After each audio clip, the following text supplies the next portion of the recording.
folks, it's Jeff Oziwanza from Woodshed Agency, and I want to welcome you to a rebroadcast. This is episode 210. It's called from the company Pure Over. They had a very successful Kickstarter a few months ago, and I had an amazing conversation about glass blowing, musicianship, creative, Kickstarters, and we wanted to rebroadcast that and share that out this morning. So hope you guys enjoy. Have a great day, and I will talk to you all tomorrow with a brand new episode. See you tomorrow. Turn it up.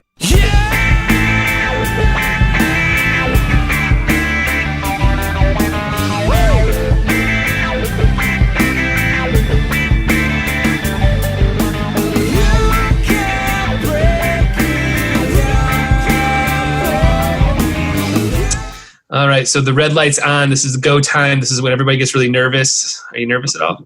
No, I'm good, man. All right, well, let's start off quickly since I had to make some adjustments. What did you have for breakfast this morning? I had some sourdough bagels with one bagel, chive and onion cream cheese. Nice. And I'm assuming any coffee in there or anything like that? Yeah, I washed it down with a Pure Over. A nice bold cup of some Trailhead Guatemalan is what I'm brewing right now. So local roaster here in Portland that I've loved for the last few years. So they always keep me right. Keep you right, keep you upright, keep you going, get that energy. Well, very cool. Well, instead of talking about breakfast, why don't we actually flip over to why we're doing an interview here? Why don't you tell my listeners, one, who you are and what you're currently raising money for over on Kickstarter? Yeah, so my name's Etai Rahmil. I am a glass artist of over 12 years. It's been my full-time job and my passion ever since I found the craft while I was in college. I didn't finish college, but I found glass, which really put me on the trajectory that I felt was right for me. And yeah, I've been doing that for 12 years. I make, high-end sculptures that has been supporting me. A couple of years ago, we were in the glass shop. Coffee's a big part of my day. It's a big part of my shopmate's day. And we were just kicking around the idea of, man, like, what if we could make coffee with only glass? You know, it's what we use. It's what we work with every day. We looked around. We couldn't really find anything that people were making that was kind of what we thought could be. We started tinkering around in the shop, hand blowing prototypes, figuring out what would work, what wouldn't work. And 6 months later, we came up with what is now Pure Over, which is an all glass pour over coffee maker with a built-in filter. No paper filters required at all for brewing. You only need coffee and hot water. Wow. So yeah, that's what we're raising money for on Kickstarter right now. It's been a 2-year mission to get this up and running and to, get everything set that we felt ready to launch. And here we are 2 weeks into the campaign. That's great. That's awesome. So let's go back a little bit. How do you just get into glass making? Like, I don't know if that's not, I like to think I do a lot of stuff, but glass making hasn't come my way. So how do you get into that randomly? Yeah, I went to the University of Oregon in Eugene. Which has like a very deep hippie artisan culture to it. I didn't actually know that was kind of Eugene's, MO before I got there. After I got there, I got a job at a local head shop and kind of got thrown into the world of glass blowing. I started meeting a lot of glass artists. And actually the University of Oregon has a craft center. They teach ceramics, glass blowing, metalwork, woodwork. And I decided to take a quick beginner class, and I immediately was drawn to it. Wow. I had never been creative in my life. I was never making art as a kid. I didn't take ceramic class in high school. But as soon as I, sat down at the torch and started making something, I immediately connected to it. It's interesting. Yeah. And so that kind of was all I could see at that moment. Kind of went by the wayside, and I really just dug into the idea that I could be a glass blower for a living. That's interesting. I don't know any glass blowers either. So what is the mental makeup of a glass blower? Is it like extra patience? Is it like such detail, fine detail? Is it, hey, just let it go wherever it goes? Like, what's the mind makeup of a glass blower? Yeah, it's kind of funny. Like when I was first taking those first classes, my mother came and like sat in on one, and she was like, "How are you concentrating so well on this glass piece? I've never seen you concentrate this much on anything." And so I think, being able to find a medium that just kind of like zoned in on what my mind does well was glass for me, right? Right. And so, yeah, we are very detail oriented. I do a type of glass called flame working, which is a little bit different than, what most people see or think of when they hear glass blowing. A lot of people think of like the old Italian way of the big metal rods, going into the vats of molten glass. Yeah. And, that's a little bit different than what I do. I have a torch that I manipulate rods and tubes on. So, I'm basically standing there in one place the whole time. And yeah, it is a very detail-oriented way of glass making. We can, take our time going in and out of the kiln. We can do, super small details down to the millimeter. And, you definitely have to have some type of patience for what you choose to do. And, some people have different kinds of patiences. Some people will make a marble that takes them 2 days to make. I don't have patience for that, but I have patience to work on a big piece for a month. Right. So, I'll kind of find our own ways of working with the medium and really what connects to us. So you might have just mentioned it, but like, are most of your things bigger sculptures then, it sounds like? Is that mostly what you work on? Yeah, I do a little bit of both, but I think what I'm mostly known for are my like life-size musical instruments that I make out of glass. I've made, like 10 different kinds of instruments: trumpets, flutes, saxophones, trombones. So I've kind of, focused on the fun instrument side of making representations of them out of glass. I also make masks and replicas of antiques. So yeah, I like to take my time and make, larger scale projects. That's interesting. And what kind of like, I guess in that space right here, what is the typical clientele for the trombone glass piece, right? Like what does your world look like? Because I'm interested as to how it flips into, because now you're making almost like an e-commerce type product, right? Like feels like a pretty big pivot to like a one-off trombone thing, right? Totally. So, over the past years, I've developed a pretty, nice following of collectors and people that are interested in glass and art in general. And the clientele kind of varies. Some younger people that just like to collect things. I sell to, older CEO types that want a piece of their piano. It's kind of all over the board. It's really fun to see like how different people like to interact with art and what they're willing to, spend their hard-earned money on and what makes them happy. Yeah.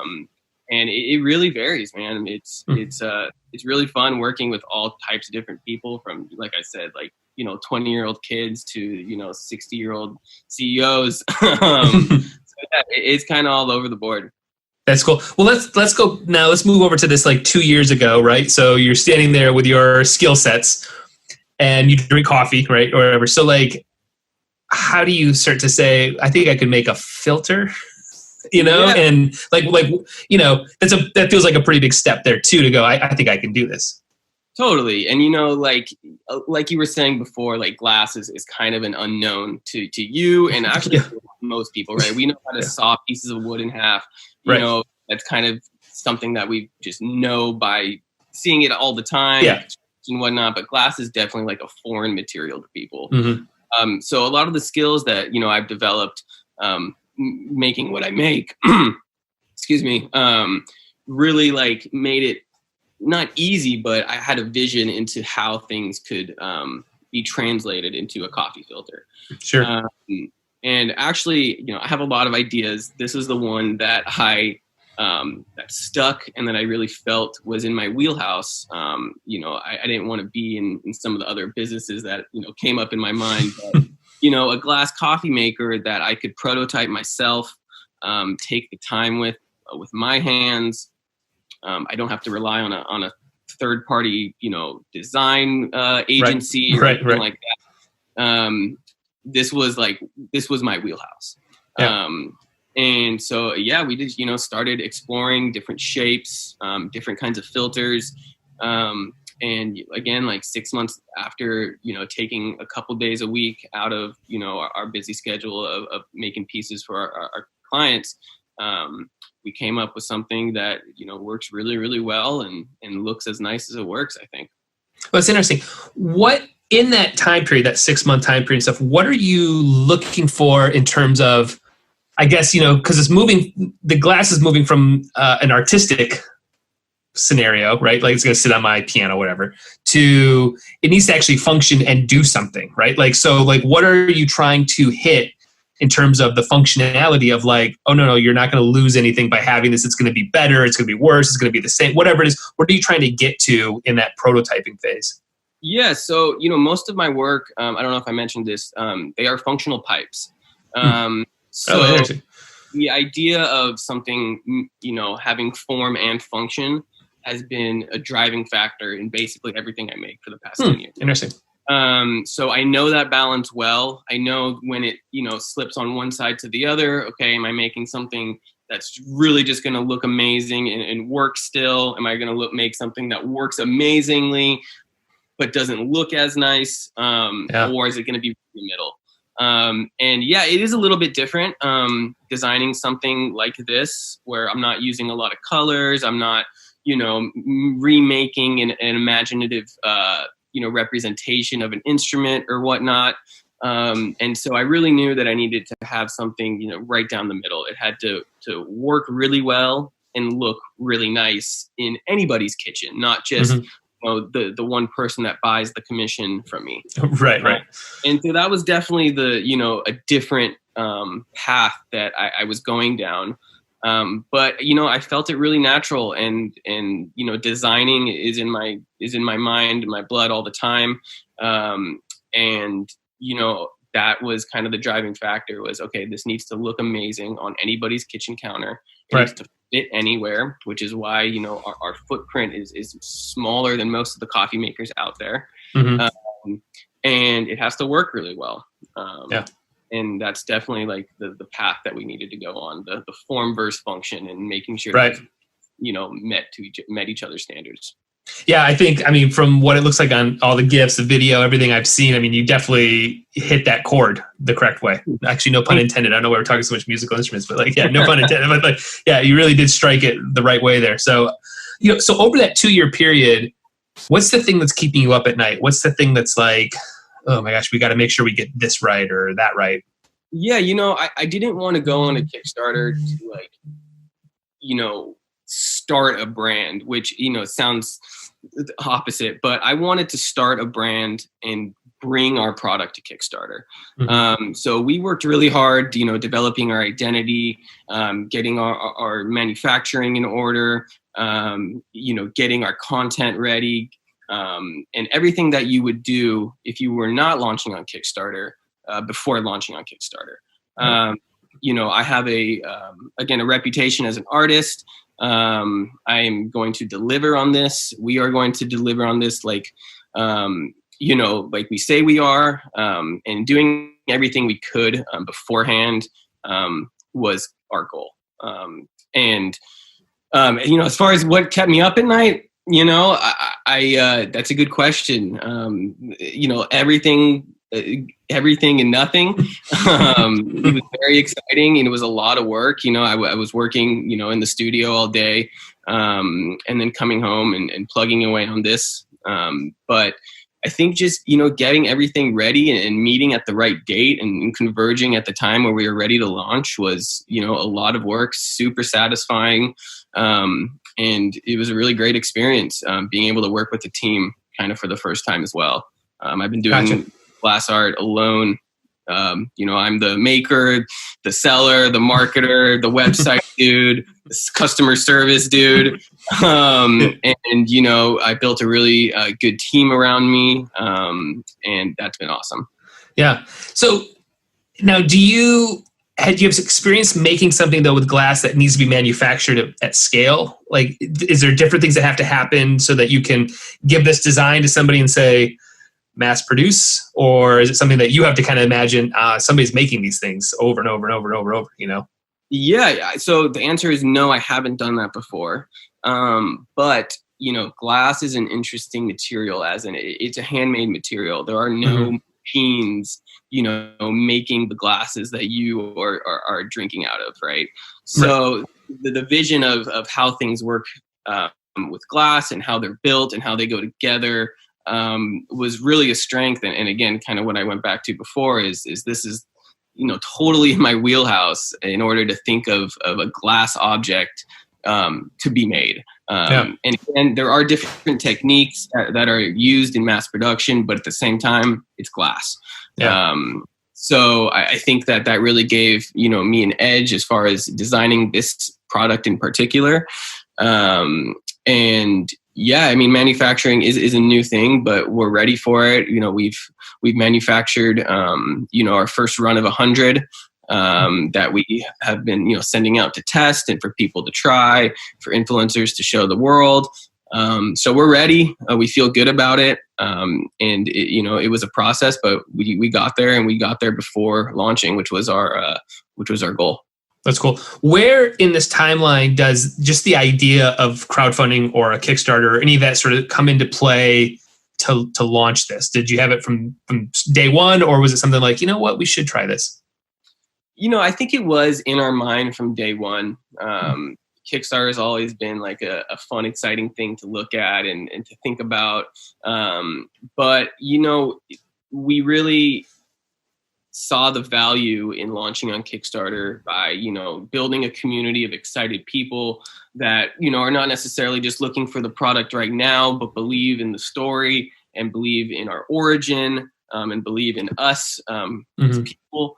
And, you know, it was just an attractive way to go to market, you know, as far as testing the market, you know, getting some funds in order to manufacture the first run. It just seemed like a no-brainer, especially for the product itself. You know, it's a product that we can see can get some excitement. And, you know, everybody loves coffee. So you know, we thought that there was a large market, especially on Kickstarter, that would help support us.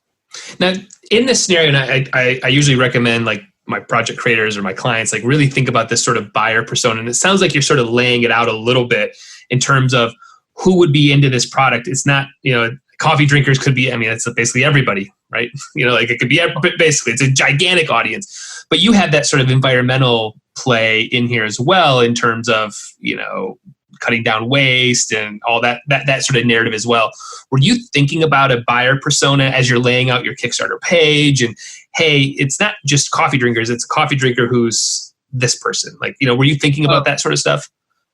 Absolutely. You know, we really narrowed our customer into, you know, who are the people that are going to buy this product. And, you know, people that buy their own beans and grind at home is really like our target. And also, you know, small living, green living, where, you know, you don't have to keep those paper filters in stock. Those were definitely two of like our main roads to explore. And we're definitely seeing that pay off, and a lot of people are excited about the no paper use. And, you know, it can be a specialty product, and I know it will start as a specialty product, but also we see this, you know, in anybody's kitchen that ever makes coffee. You don't always need a big old pot of your Mr. Coffee Maker. You know, sometimes you want that one cup in the afternoon to get you through. Pure Over is definitely going to be that for you. And did you have, for you particularly, because since you're making the thing in, you know, in your mind and designing it, did you have that persona in your mind a little bit first, or did the persona come after you're holding something in your hands and going, this is the person who would be into this? You know, I think a little bit of both. You know, like I said before, we really tried to build a business before going on Kickstarter. Have a great team around me. And we definitely, you know, thought about that a lot in developing our marketing and developing our audience. You know, who are we going to advertise to? So yes, and, you know, kind of both. We realized that a lot of these things start out as specialty, but then kind of, you know, spread out into other markets and people that are not necessarily as specialty. But yeah, it was definitely intentional. And we put a lot of work into our marketing plan and, figuring out who was going to actually be interested in this product. Cool. That's a good pivot a little bit. So let's talk a little bit around, so now you've got everything kind of built. When do you know that you're actually ready to launch the campaign? So you've got good assets, you've got the buyer personas, you've got the prototypes or whatever, how do you know you're ready to hit that launch button? Yeah, we've gone through a hell of a year, obviously. Yeah. I think we pushed back our launch maybe like 8 times, especially because of COVID. We really hit a wall as far as getting our samples in and our manufacturing done. Obviously it was just a weird time and we kind of not paused, but we started pushing things back a little bit. I don't, as far as launching a product, like there's never a good time, but there's always a good time, and you can never be too prepared, but there's always going to be things that you wish you could have done.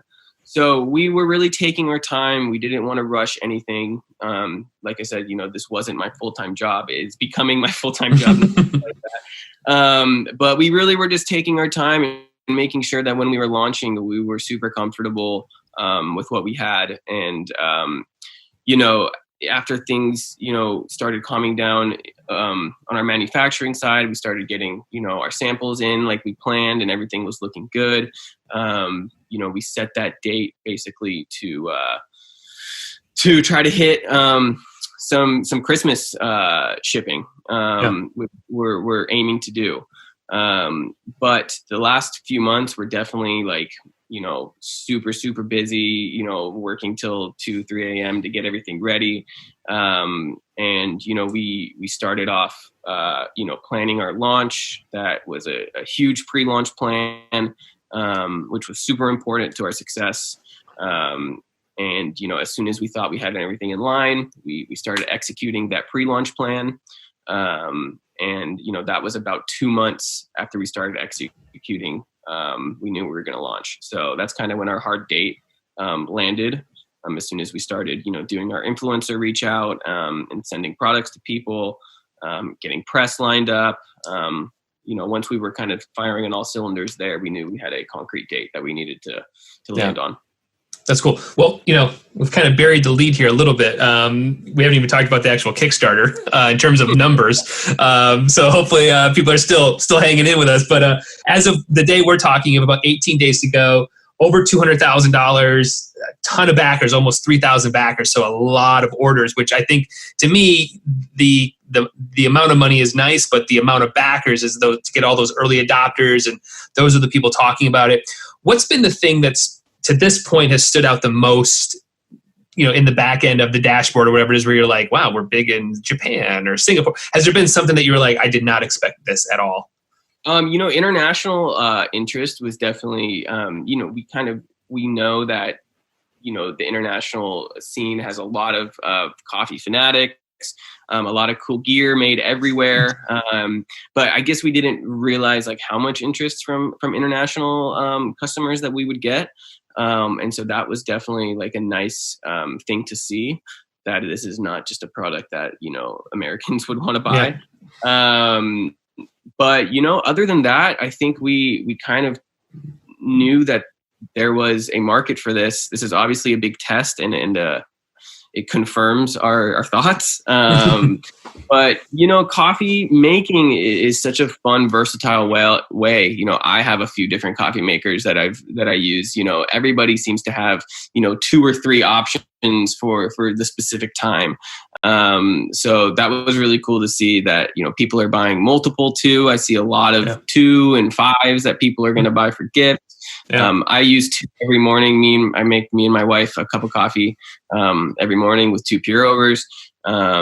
So yeah, I think just the support from the international side and just the buying multiple units was nice to see. That's cool. Now you kind of mentioned this a little bit too, and I think this is specifically for project creators. If there was one thing that you could do differently, what would it be right now? If there's just one thing that you were like, I wish we would have done this a little bit better. That's a good question. one thing that I wish we would do better, maybe just understanding what a Kickstarter upkeep looks like. That was kind of the unknown, like, how many, what do we have to do while the Kickstarter is running in order to keep it going? Yeah. And keeping up with your comments, keeping up with your messages is super important. Again, I've been kind of working like that for the past 10, 12 years as a glass artist, keeping up with people asking questions and whatnot, but it's definitely, it's definitely a lot, and you have to be ready to keep up with it, because people like to be responded to, and people look at that and they want to see that you're engaged and you're not just selling something without being ready to engage with people. So maybe just being prepared for, all the comments coming at you and everything would be something that I would let people know, that this is going to take up a lot of your time during the campaign, as it should. You're selling something and taking people's hard-earned money. And you should be ready to talk to them and let them know, how to alleviate any concerns or just general questions. So with 18 days to go, what are you doing right now to just keep that momentum going, making sure that there's no big dips, just to keep, that, like I said, that momentum going for the next week, 2 weeks or so? Yeah,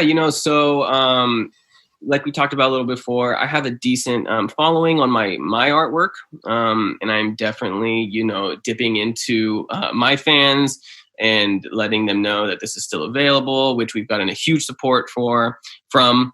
We are, hitting press pretty hard. We've had some good press so far, and there should be some more coming out soon. We are working with a few different marketing agencies to run ads and to, be in some newsletters. And so we're kind of firing on all cylinders, just making sure that people understand that, there's only 2 weeks left. You won't be able to get these prices for the Pure Over much longer. Just getting the word out and making sure that people see it. Okay. So campaign ends, 18 days, a couple weeks for all the money to get into bank accounts. What starts to happen on your guys' end to get these into people's hands? Yeah, we're already going, man. We will be placing our first order soon for the first 2,500 backers, 2,500 units. And, we're working with a fulfillment partner. And we are going to, like you said, do everything we can to quickly get Pure Overs into the hands of people that bought them. And that's really our main goal right now, besides, keeping the Kickstarter going, is really just fulfilling, kind of like I said before, I have a personal reputation, and this means everything to me to not disappoint anyone. Right. So that's what we're trying to do. We're working with a great team. We're figuring out all our right partners, and we're just trying to do this right. So my other question then is going to be around, this is a worldwide campaign, right? We've talked about the success of it and how that being pretty great. How are you shipping glass all over the United States? How are you handling shipping and handling? Because I know that can be a slippery slope. Totally. And, I've had a little bit of experience shipping glass for the past 10 years. Yeah. So I kind of understand, how it needs to get shipped, what size boxes need to be in, if there's a shipper outside the box, which there is. So, just making sure our packaging is secure, and making sure that the way we're shipping things gives enough room to get bumped around, is really the main to worry about. And, there are going to be some things that happen as if my pieces haven't, sometimes had accidents on the way. Right. But, that's a whole thing of taking care of our customers, and we're prepared. So what does the next, I guess, maybe not so much specifically for you, but for the company, what do you see this next year looking like, maybe even year and a half? Like, is it multiple more products? Is it just getting this one really out and just confirming that it's all working and good? But just what does like the next year and a half look like? Yeah, I think we're really going to focus on this flagship product of ours. We don't want to get ahead of ourselves. We want to make sure everything is in order and people are loving the product, and everything is arrived safely. And, really just want to make sure that our focus is on Pure Over. Mm-hmm. Saying that, I am a designer at heart, and I do have a lot of ideas, like I said. And so we're looking forward to, innovate further on other kitchen items and things for your home. But for now, our entire focus is on Pure Over. Yeah. And then how about like a 5-year? I mean, are you seeing like, I'm making a bunch of coffee products, I'm making more glass products, I'm going to go back to more sculpture types? Like, if you guys have a roadmap, like just what do you think 5 years look like for you guys? I'm always going to be a glass artist, blowing glass and making sculptures. I'm never going to stop doing that. It might be a little less these days and continue forward. But as far as Pure Over goes, yeah, we see ourselves as a design company that, found a really nice aesthetic in our eyes, especially with the juxtaposition of glass and ceramic. And, I'm definitely looking forward to bringing that aesthetic to people's kitchens, whether it, not only be coffee products or tea products, but just other functional items that we use every day that could get a little lift up on the aesthetic wise and making people's kitchens look, the same as far as their, the gadgets that they have in their kitchen. I don't see us, experimenting much with like electronic items and whatnot. I think the idea of, manual things is cool to us, which is, why we went back to the basics brewer. And that's definitely exciting to think about. But again, we want to, keep our feet on the ground and grow naturally and focus on what we've been selling to people so far. That's awesome. I think it's a great idea, man. It really is. So if you got a minute, I'd like to pivot over to a lightning round question that has nothing to do with Kickstarters or coffee or your products or anything like that stuff. So you ready? Yep. All right. What have you watched on the Netflix, Hulu, any sort of streaming? What's been the latest show you watched? Oh man, you know what I'm really ready for? We finished this a little bit ago. Is Ozark? I'm really ready for. Oh yeah, yeah. That's intense, man. There's a couple nights there. I'm like, I gotta watch something else because I'm like on edge here. It's too much. Yeah, totally. I like some of those stupid real estate shows. To be honest, Yeah. I'm a big real estate fan. And I love looking at different houses. So those have been fun. And other than that, just. I don't watch much TV, but just the classics too. A little Always Sunny. I like watching some of the reruns of some of the classics. But yeah, I'm ready for some new Netflix series for sure. Yeah. How about a movie? Have you seen a movie lately?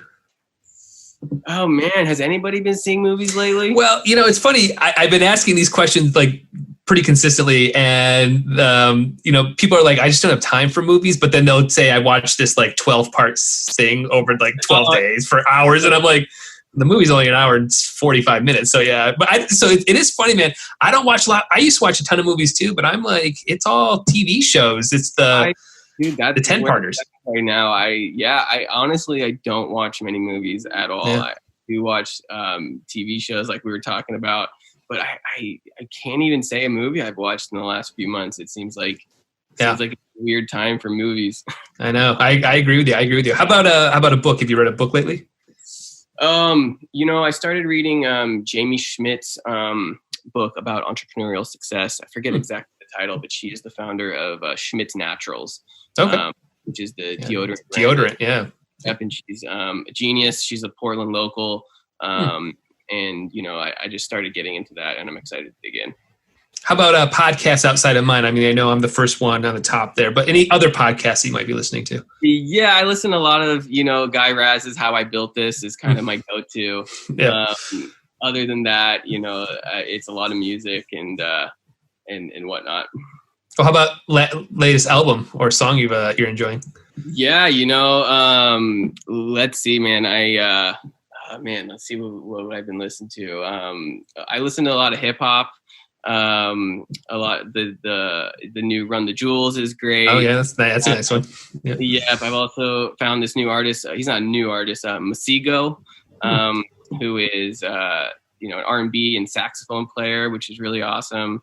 And a lot of the classics. I like a lot of Kendrick. I like a lot of J Rock and nice. A lot of that vibe. Very cool. How about is there a a blog you go to or any sort of online material? Like, hey, I always go to this channel to get info on marketing or just, just to stay up in this world. Is there any resources you go to? I'm kind of all over the place, to be honest. There's a lot of focusing on what we're doing right now. But I do try to take it in as much as I can. I don't know if there's a specific one that I can spit off the top of my head. But yeah, I'm trying to just take everything I can in right now. Awesome. Well, I think we did a good job here. Where should we send people if they want more information outside of the Kickstarter? I'll have the links to that, but maybe if they want to dive into your world or see some of your other artwork, where should we send people? Yeah. So our website is pureover.com, pureover.com. It's kind of a little bit what's on the Kickstarter. If you want to check out some of my work, it's just etairahmil.com. Try to spell that right off the bat. ETAIRAHMIL.com. I'm sure you can find it on the same post as the podcast. That we have some cool press to read about that you can also find up on our Instagram, which is Pure Over Coffee. Check it out. Awesome. Well, I appreciate you taking time out of your day and being flexible today. We had to do a little bit of moving around today for the old dentist appointment for myself, but I appreciate you taking out of it. Yeah, you got to keep these teeth clean, right? Yeah. Of course. Yeah, that's super important. But man, awesome campaign, awesome product, great design. I love these campaigns that are simple. That it's not a bunch of bebopping and lights flashing and there's nothing. I don't need my phone. I don't need my iPhone with it, right? I don't think it syncs. There's no syncing to devices, right? No syncing. No, the glass yeah. is not syncing. Maybe no syncing. Find a way. I don't know. It's not. No, I don't need that. No, I'm too synced. I got enough syncing going on. Let's just go back to some basics. So I think you guys have really struck a really good chord here with that. So again, great job on the campaign, and I look forward to seeing what you guys do over the next 18 days. All right. Thanks so much, Jeff. I appreciate it. Thanks so much for your time. All right. Bye-bye.